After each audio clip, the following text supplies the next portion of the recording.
asalaamaaleykum mbokku internet Iba Kane TV maa ñëwaat ak yéen di leen waxtaanal combat bi nga xam ne démb dox na si diggante Siteu ak Papa Sow avant tout maa ngi nuyu sama mbokku internet yëpp ak site yëpp maa ngi leen di nuyu di wax ne démb nag seetaan nañu combat Siteu ak Papa Sow jàngat bi may jàngat si combat bi mooy Siteu mooy Papa Sow dafa bëri contre nature lu tax ma ne dafa bëri contre nature pour man Papa Sow bëriwul pour man Papa Sow ni ñu ko conseillé baaxul waaw dañu téye Papa Sow staff bi dafa téye Papa Sow parce que avant combat bi ñëpp dañu doon Papa Sow lan moo ko arrangé si combat bi mooy attaque mais gis nañ ko démb Papa Sow dafa ñëw téye boppam 10 minutes yoo xam ne dafa téye boppam man je trouve ça c'est pas normal Papa Sow du mbër bu ñuy téye Papa Sow c'est un leader offensif ñi ko conseillé ñi nga xam ne tey ñoo nekkoon si banc muy ñoom Lato muy ñoom Balla Diouf ak ñeneen ak ñeneen ñu fa nekk. dañu waroon bàyyi Papa Sow dem bëri Papa Sow il n'a plus rien à prouver mais téye Papa Sow démb naroon na rey lamb ji parce que lamb ji il ne faut pas oublier parce que lamb ji mënoon na jeexee par disqualification bravo à l'arbitre Malick Ngom à ses 2 assistants parce que ñoom ñoo sauvé combat bi parce que si 10 premières minutes yi ñëpp xam nañ ne dara amul fa amul dara lu fa am du Siteu du Papa Sow léewatoo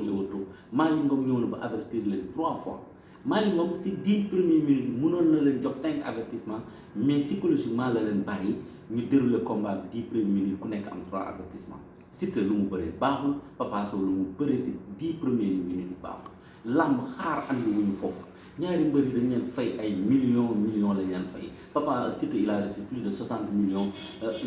kii nga xam ne mooy Papa Sow recevoir plus de 40 millions donc cachet yi rek dem na plus de 100 millions de cachet supposons démb combat boobu terminé par disqualification wala mu am nii lan la nit ñi di wax si làmb grosse affiche bu toll noonu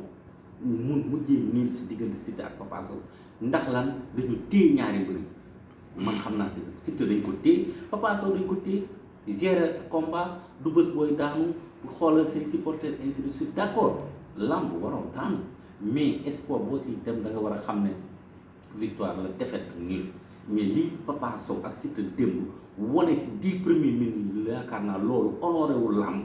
loolu day yàq làmb day yàq image de la lutte de la lutte man Iba Kane man je suis resté sur ma faim kontaan na ma si 10 premières minutes yi nga xam ne Siteu ak Papa Sow bëri nañ ko Papa Sow dañ ko téye ku ko xool xam ne dañ ko téye Papa Sow ay combat contre Bathie Seras contre Tonnerre contre Boy Sey ak yeneen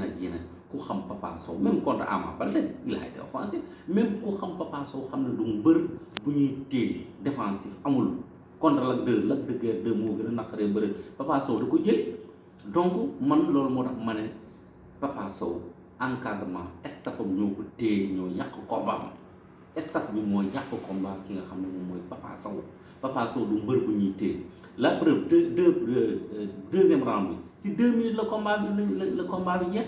Siteu man fi ma taxaw am na benn koo xam ne januar la jóge moo ñëw ba si Max Mbargane mu ne wax la ñu ne Siteu dem bëri ji mu jeexal combat bi lu mu am jël Siteu lañ ko lâché Papa Sow mu ñëw la preuve Siteu bu mu ko attaqué gis nga li si mënta xew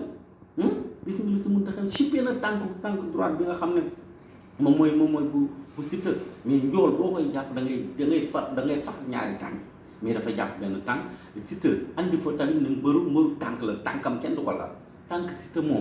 ku bëgg daan Siteu say tànk waroo ko laal donc gis nga daf ko busulu daan ko jël bu rëy Siteu si combat bi gisuma si 4 appuis am na ñuy wax 4 appuis mais man gisuma 4 appuis gis naa ne Siteu 3 appuis la def jóg si la enchaîné action bi Papa Sow daan mais li ma gis si combat bi mooy Siteu il a remporté une victoire mais dafa war a gën a liggéey ak dafa war a gën a wonewaat li mu wane nii dafa war a gën a leer dafa gën a leer parce que moom fu mu jëm fii si ñoom Lac de Guiers 2 nga bëgg fa dem bëgg dem si ñoom Sa Thiès bëgg dem si ñoom Franc il faut nga wane lu gën a leer que li nga wane tey contre Papa Sow parce que ñooñu ay ndaanaanu bërikat lañu ku mel ni Franc ku mel ni Forza ñooñu ñëpp say yoon la ñu ne ku mel ni Boy Niang 2 si say yoon la ñu ne ku mel ni Balla Gaye 2 ñooñu ñëpp si say yoon la ñu ne boo bëggee bëri ñoom nag Siteu li mu wane démb contre Papa Sow si 10 premières minutes yi man je ne suis pas d'accord Siteu dafa war a ñëw bëri ndax lan supporter ndax lan cachet bi ñu ko fay d'accord du bés boo xam ne war nga daanu benn mbër bu nangul ñu daan ko si benn tàkkusaan mais na mbër yi bu ñu leen fayatee cachet nañuy bëre bégal supporters yi loolu moo ñu fa andi Siteu fi nga jëm sa yoon dafay gën a metti Lac de Guiers 2 nga visé say fan sa ko nga ko wax ak say àndandoo yëpp nee nañ leen war a daje ak Lac de Guiers mais Lac de Guiers beneen dimension la mbër la moo xam ne entraînement kenn du ko wax demal entraîné ji doole macha allah expérience bi am na ko du saax-saaxee comme boo dalee si moom di nga xam ne dëgg nga dal waxatuma Franc waxatuma Sa Thiès ak ñeneen ñi nga xam ne tey rêvé nga bëri ak ñoom Gris Bordeaux ñoom Ama Baldé donc Siteu gënal defuwaat si wàllu bëre d'accord staff bi am na solo war nga leen déglu mais day am benn moment boo xam ne da ngay jël say responsabilité bëre ak sa li dal sa xel démb loolu moom moo naroon yàq combat bi Papa Sow annoncé na nag si dans le vif ne arrêté na làmb bu arrêté li mu war a def na ko bu arrêté wul lu mu war a def si làmb def na ko mais démb moom dernier combat bii moom man kontaanuma si parce que bëriwul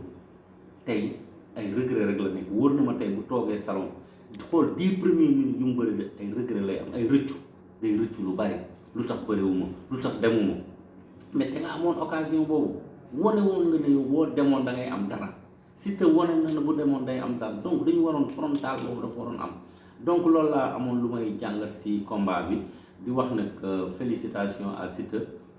bi nga xam ne renoué na avec la victoire parce que 2018 ba léegi gañewul depuis contre 2017 depuis contre Zos tey gis nga am na ndam donc ça veut dire que relancé na carrière am mu ngi demaat si beneen palier Papa Sow nee na day arrêté nous lui souhaitons une bonne retraite di ko wax nag mbër mu exemplaire la woon mbër la moo xam ne mosul yàq làmb ku fair play vraiment ku discipliné ku jox cër